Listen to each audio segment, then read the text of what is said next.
Praise the Lord. ஆண்டவர் இரட்சகருமாக இயேசு கிறிஸ்துவின் நாமத்தில் உங்களை வாழ்த்துகிறேன். சந்தோஷமா இருக்கிறீங்களா? இயேசப்பா உங்க கூட இருக்கிறார். உங்களை அவர் ஆசீர்வதிக்க விரும்புகிறார். உங்களை ரொம்ப நேசிக்கிறார். அதனால தான் ஒவ்வொரு நாளும் காலையில் கர்த்தருடைய வார்த்தை உங்களை தேடி வருது. நீங்கள் பாக்கியவான்கள். இன்னைக்கு ஒரு வசனத்தை வார்த்தை தியானிக்க போகிறோம்.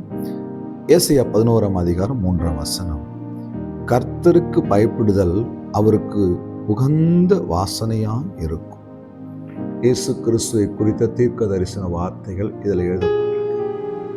கர்த்தருக்கு பயப்படுகிறது அவருக்கு உகந்த வாசனையா இருக்கும்.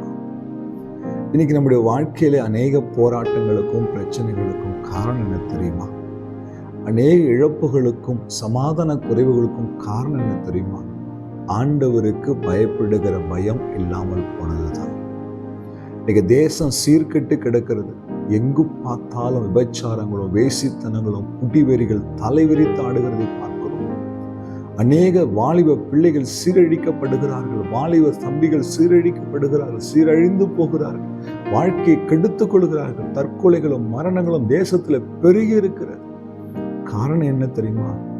கர்த்தருக்கு பயப்படுகிற பயம் தேசத்துல இல்லை. ஆண்டவரை அறிந்து கொண்ட பிள்ளைகளுக்கு கூட அந்த பயம் இல்லை.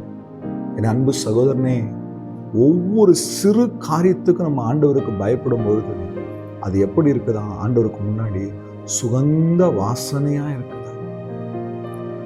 ஆபிரகாம் ஆண்டவருக்கு என்று பலி செலுத்தின போது வேதம் சொல்லுகிறது, அவர் சுகந்த வாசனையாய் முகர்ந்து கொண்டார்.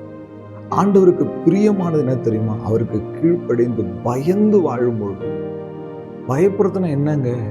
நீதிமொழிகளை வாசிக்கிறோம், தீமையை வெறுப்பது, தீமையை விட்டு விலகுவது கர்த்தருக்கு பயப்படுகிற பயம். அவ்வளவுதான்.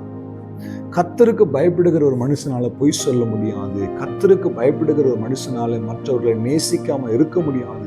கர்த்தருக்கு பயப்படுகிற ஒரு மனுஷனால மற்றவர்களை குறை சொல்ல முடியாது, குற்றப்படுத்த முடியாது, விபச்சாரம் செய்ய முடியாது, குடிக்க முடியாது, அருவருப்பான காரியங்களை செய்ய முடியாது. காரணம், உள்ள அந்த பயம் இருந்துட்டே இருக்கும். ஆண்டவர் என்னை பார்த்து கொண்டே இருக்கிறார். கர்த்தருடைய கண்கள் என்னை பார்த்து கொண்டே இருக்கிறது.